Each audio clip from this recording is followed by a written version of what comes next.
What times, sighed the Castellan. What foul times. 20 years ago, who would have thought, even in a drunken stupor, that such a profession as a witcher would exist? Itinerant killers of basilisks, travelling slayers of dragons and vodniks. It is thanks to these trying times that we have the epic tale of Geralt of Rivia, and through his eyes we witness the many foul beasts who inhabit the northern kingdoms. Hey guys, my name is Drew, and in this series I'm going to be telling you all about the diverse and often dreadful creatures of The Witcher 3. Today, I'll be focusing on probably the most common blight for the folk of the Northern Kingdoms, a type of creature that is almost as ugly as it is deadly, and there are plenty of misconceptions about these monstrosities. I'm talking about drowners. Drowners are an absolute onslaught of stomach-turning vileness to each of the five senses. Believed to be the decaying corpses of long-dead criminals and lowlives, slime and sludge oozes from their pores instead of sweat, and the stench of rot and spoiled fish is the first sign of their disgusting nature. Along with this, their guttural shrieks, wet scaly skin, and far from desirable appearance means they have just about zero redeeming factors. Let's get things started by talking about how to find them, their behaviours and their habitats. Drowners are not hard to come across in your travels through the Northern Kingdoms.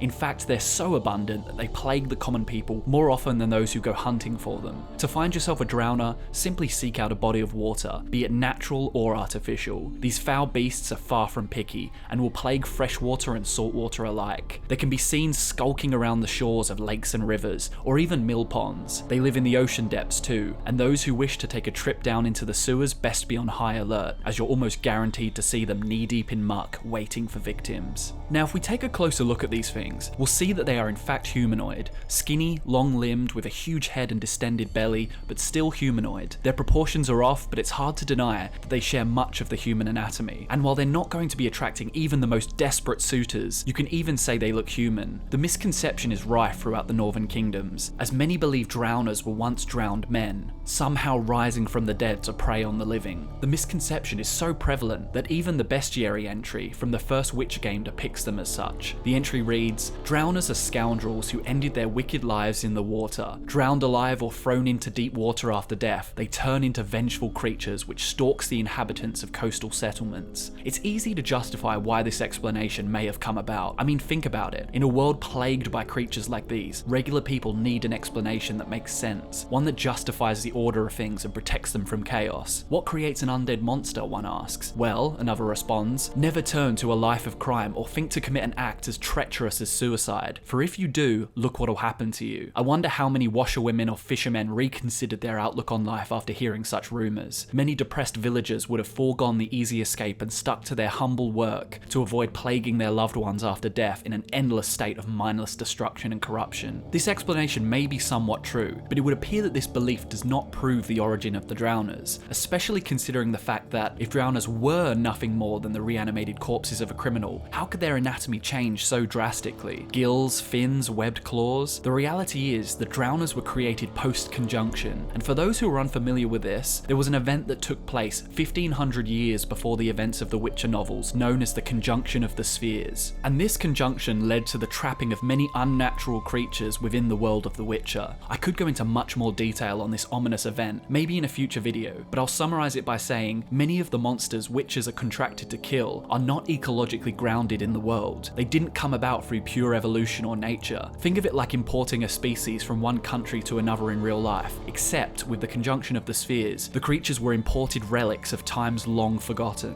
It is believed through the claims of the sorcerers that even humans arrived this way, but one thing we can conclude from this is that, however much it hurts to hear, the drowners have just as much claim to the land as the humans, and they are not present purely as some form of punishment for evildoers. It does get quite hazy here though, and we don't have a definitive answer about their place in the world. We know that they originated from the Conjunction, but there is no real evidence in the books or games about whether these creatures can procreate. There are drowner nests scattered across the Northern Kingdoms, which may suggest that drowners do in fact breed and nurse their young, but at the same time it could simply refer to a place where drowners lurk and reside when not prowling. There's also the fact that all drowners seem to be male, lending to the folklore in the first place, but that could potentially be explained by the fact that all water hags are female. It's possible that water hags and drowners breed, creating more drowners or water hags depending on the sex. Alternatively, maybe the Conjunction of the Spheres introduced the drowner curse, if you like, and now whatever makes a drowner takes over the corpse of a drowned man and brings it back to life, altering the biology and making it uglier, much uglier. But there is no definitive definitive answer, so I'd be interested to hear your thoughts in the comments. Is there some ancient magic at play, turning drowned men into drowners, or is it simply a mortal means of rationalizing a species that exists separate from humans since the conjunction of the spheres? Anyway, we know where to find them, and we know a bit more about how they got here, but what exactly do these things do, and how are they perceived by the commoners in the folklore? Well, we've already established the fact that they are most likely not corrupted humans, but that doesn't make them any less reprehensible and vile. Drowners are the ultimate plight to small settlements and villages, as it is essential for civilized towns to station themselves close to water. As you explore the northern kingdoms, you'll often see women washing clothes in small basins, and while that is a practical invention for concentrating soap in a small space to clean your clothes, there are other benefits to keeping away from open water when getting the blood and muck out of shirts and trousers. For those foolish enough to wander alone to the waterfront, stepping on wet sand or through the mud, there is a very real danger of being dragged down into the depths by drowners. They won't discriminate either. They'll feed on young women who dip their toes in the water, or they'll rip men down from the backs of their horses as they navigate bridges and weirs. With their tall frames, long limbs, and razor-sharp claws, springing up from beneath the surface is an easy task. By the time they've dug in their claws, their prey is dead before they can even concern themselves with drowning. I know what you're thinking. After one good look at these things, you'd think drowners aren't much to worry about. If you're armed and prepared for them to strike, you can sever them in two before they get within grabbing distance. But these bastards won't go down that easily as they hunt in packs. You'll rarely come across one of these standing alone, and they move bloody fast. So while you may be able to chop one down, it would take cat-like reflexes to manage them all. Fortunately, Geralt has exactly that, so we can make quick work of them in most circumstances. Let's withdraw from the Northern Kingdoms for a second now and take a look at how the drowners relate to real-world mythology. If we refer back to the quote from The Last Wish by Andrzej Sapkowski from the beginning of the video, you'll see that the drowners are referred to as part of a family of creatures called vodniks. And guess what? Vodniks actually exist in Slavic mythology, which we know was a huge inspiration for Sapkowski when creating the Witcher universe. In this mythology, the creature called vodnik is synonymous with the Russian name for the same creature, Vodyanoi. And for the die-hard Witcher fans out there, this is another name that'll ring a bell. Vodyanoi, spelled with an I instead of a Y, could be found referenced in the Witcher novel Sword of Destiny, and even in the first game. In the game, there is a book called A Description of the Vodyanoi, or the Fish People, and this refers to them as an underwater race of warriors and clerics. Anyway, the Vodyanoi or Vodniks in Slavic mythology are male water spirits with a frog-like appearance, covered in algae and fish scales. Sound familiar? When angry, they are known to drown people and animals, only instead of ripping them to pieces, they would force their captives to serve in their underwater kingdoms as slaves, trapped for eternity. And there you have it, guys. I hope this answers any questions and cleared up any misconceptions you may have had about these unsavory beings. This is an all-new series of Witcher lore videos which I would love to continue, so if you enjoyed it, subscribing would mean a lot to me, and even leave a like if you think it deserved it. I'd love to hear your thoughts in the comments about this video and future video topics. Anyway, thank you so much for watching. I'm Drew, and I'll see you later.